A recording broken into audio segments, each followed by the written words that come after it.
പെട്ടെന്ന് ഐസിയുവിന്റെ കതക് തുറന്ന് നഴ്സ് പുറത്തേക്ക് വന്ന് വിളിച്ചു. അഫ്സലിന്റെ കൂടെ ആരാണ്? പേഷ്യന്റിന് നേരിയ രീതിയിൽ ബോധം വന്നിട്ടുണ്ട്, ഒന്ന് കയറി കാണാം. അത് കേട്ടതും ഉപ്പയും ഉമ്മയും ശ്വാസം അടക്കി പിടിച്ച് ഐസിയുവിലെ ഉള്ളിലേക്ക് കയറി. കട്ടിലിൽ കനത്ത വേദനയോടെ കിടക്കുന്ന അഫ്സലിനെ കാണെ ഉമ്മയുടെ ചങ്ക് പിടഞ്ഞു.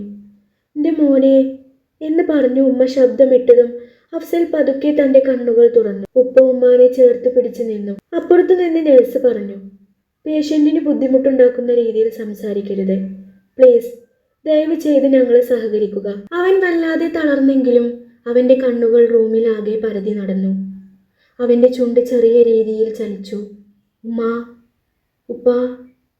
ഉമ്മ അവൻ്റെ തലയിൽ മെല്ലെ തലോടി. ഉപ്പ അവൻ്റെ കയ്യിൽ പിടിച്ചുകൊണ്ട് കുറേ നേരം അങ്ങനെ നിന്നു. കുറച്ചു കഴിഞ്ഞ് നേഴ്സ് അവരോട് പുറത്തേക്ക് പോകാൻ പറഞ്ഞു.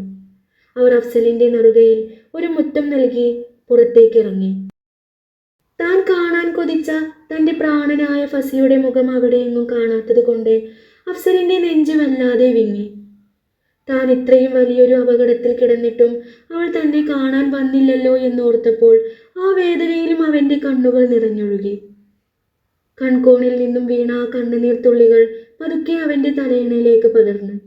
അർദ്ധരാത്രിയുടെ നിശബ്ദത കീറിമുറിച്ച് ഹാഷിമിൻ്റെ കാർ മിംസ് ഹോസ്പിറ്റലിൻ്റെ കാഷ്വാലിറ്റിക്ക് മുന്നിൽ വന്ന് ബ്രേക്കിട്ടു. വണ്ടി നിന്നതും ഫസിയും അർഷിയും വെപ്രാളത്തോടെ പുറത്തേക്കിറങ്ങി. വഴിയിലുടനീളം ഹാഷിം അധികമൊന്നും സംസാരിച്ചില്ലെങ്കിലും അവൻ്റെ മുഖത്തെ ഗൗരവം ഫസിക്ക് വലിയൊരു ധൈര്യം നൽകിയിരുന്നു. ഫസി, നീ ധൈര്യമായിരിക്ക്, നമുക്ക് മുകളിലേക്ക് പോകാം. ഹാഷിം കാർ ലോക്ക് ചെയ്തുകൊണ്ട് മുന്നോട്ട് നടന്നു. ഫസിയും അർഷിയും ഹാഷിമിൻ്റെ തൊട്ടു പിന്നാലെ ഐസിയു ലക്ഷ്യമാക്കി നടന്നു. അതേസമയം മുകളിൽ ഐസിയുവിൻ്റെ മുന്നിൽ വലിയൊരു സംഘം തന്നെ ഉണ്ടായിരുന്നു. അഫ്സലിൻ്റെ ഉപ്പ അബൂബക്കറും ഉമ്മ ആയിഷയും ഒപ്പം ഫസീലയും അവളുടെ ഉമ്മ ഫരീദയും അമീനയും എല്ലാം അവിടെ തന്നെ നിൽപ്പുണ്ടായിരുന്നു. അഫ്സലിന് ബോധം വന്ന വിവരം അറിഞ്ഞ് എല്ലാവരും വലിയ പ്രതീക്ഷയിലായിരുന്നു. പെട്ടെന്ന് ഇടനാഴിയുടെ അറ്റത്ത് നിന്നും ഹാഷിമിൻ്റെ ഒപ്പം ഫസിയും അർഷിയും വരുന്നത് അമീനയുടെ കണ്ണിൽപ്പെട്ടു. ഫസിയെ കണ്ടതും അമീനയുടെയും ഫസീലയുടെയും മുഖം പെട്ടെന്ന് കറുത്തു. താൻ വീട്ടിൽ തനിച്ചാക്കി മാനസികമായി തളർത്തിയ ഫസി ഇതാ ഹോസ്പിറ്റലിൽ എത്തിയിരിക്കുന്നു, അതും തൻ്റെ സ്വന്തം ഭർത്താവ് ഹാഷിമിൻ്റെ ഒപ്പം. ഹാഷിം അവരെയും കൂട്ടി ഉപ്പയുടെയും ഉമ്മയുടെയും അരികിലേക്ക് നടന്നു. ഫസീല പതുക്കെ അമീനയുടെ അരികിലേക്ക് നീങ്ങി നിന്ന് അവൾ ഹാഷിമിനെയും ഫസിയെയും നോക്കി ചുണ്ടിൽ ഒരു വക്രബുദ്ധിയോടുള്ള പുഞ്ചിരി വരുത്തി. അമീനയുടെ കാതിൽ പതുക്കെ വിഷം ചീറ്റാൻ തുടങ്ങി. ഞാൻ അപ്പോഴേ നിന്നോട് പറഞ്ഞില്ല അമീന, ആണുങ്ങളെ വളക്കാൻ ഈ ഫസിക്ക് പ്രത്യേക ഒരു കഴിവ് തന്നെയുണ്ട്. കണ്ടോ, ഇപ്പോൾ നിന്റെ ഹാഷിക്കാനെ അവളെ സുഖമായി വളച്ച് കയ്യിലെടുത്ത് വെച്ചിരിക്കുന്നത്. എന്തൊരു സ്നേഹത്തോടെയാ കൂട്ടി വരുന്നത്, എന്തൊരു പാവമാ നിന്റെ കെട്ടിയവൻ. ഫസീലയുടെ ആ വാക്കുകൾ കേട്ട് അമീനയുടെ ഉള്ളിൽ ദേഷ്യം ഇരച്ചു കയറി. അവൾ കൈകൾ ചുരുട്ടി പിടിച്ചു. ഫസീല വീണ്ടും അമീനയെ നോക്കി പരിഹാസത്തോടെ തുടർന്നു. എൻ്റെ ഉപ്പാനെ അവളുടെ ഉമ്മ തട്ടിയെടുത്ത പോലെ ഇപ്പോൾ ഇവൾ നിന്റെ ഹാഷിക്കാനെയും കൊണ്ടുപോകും, നോക്കിക്കോ. ഇവൾ അത് ചെയ്യും, എനിക്കുറപ്പാണ്. ഫസീലയുടെ ആ വിഷം നിറഞ്ഞ വാക്കുകൾ കേട്ടതും അമീനയുടെ ഉള്ളിൽ ഹാഷിമിനോടും ഫസിയോടുമുള്ള ദേഷ്യവും അസൂയയും 100 മടങ്ങായി വർദ്ധിച്ചു. സ്വന്തം ഭർത്താവ് ഫസിയെ സഹായിക്കാൻ ഇറങ്ങി പുറപ്പെട്ടത് അവൾക്ക് താങ്ങാൻ കഴിയുന്നതിലും അപ്പുറമായിരുന്നു. അവൾ ദേഷ്യമുള്ള കണ്ണുകളോടെ ഹാഷിമിനെയും ഫസിയെയും മാറി മാറി നോക്കി. ഈ ഒരു കടുത്ത ദേഷ്യവും ഉള്ളിൽ വെച്ചുകൊണ്ടാണ് അമീന നിൽക്കുന്നത്. ഫസീലയുടെ കുത്തിത്തിരിപ്പ് കേട്ട് അമീനയുടെ കണ്ണുകളിൽ കടുത്ത പ്രതികാര ചിന്ത എരിഞ്ഞു കത്താൻ തുടങ്ങി. തൻ്റെ ഭർത്താവിനെ ഫസി കയ്യിലെടുത്തു എന്ന ചിന്ത അവളിലെ ദേഷ്യം ഇരട്ടിയാക്കി.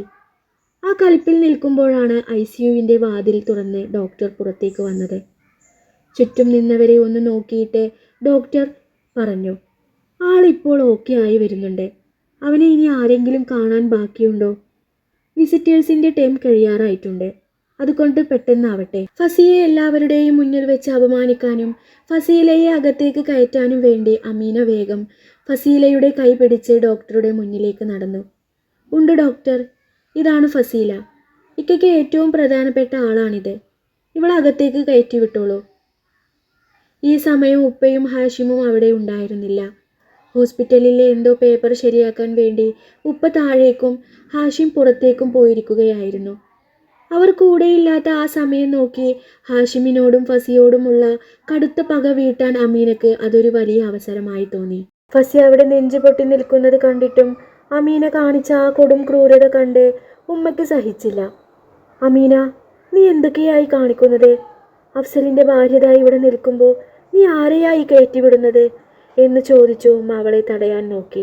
എന്നാൽ വാശിമൂത്ത അമീന ഉമ്മയെ തള്ളി മാറ്റി. ഉമ്മ ഈ കാര്യത്തിൽ ഇടപെടണ്ട, ഇത് എൻ്റെ തീരുമാനമാണ്. പാവം ഐഷുമ്മയ്ക്ക് അവളുടെ ആ വാശിയെയും ദേഷ്യത്തെയും തടഞ്ഞു നിർത്താൻ കഴിഞ്ഞില്ല. അമീനയുടെ കയ്യിൽ പിടിച്ച് ഫസീല ICUവിൻ്റെ വാതിൽ പകുതി തുറന്ന് അകത്തേക്ക് കയറാനാഞ്ഞു. ഫസി സങ്കടം കൊണ്ട് കണ്ണുകൾ പൊത്തിക്കരഞ്ഞു.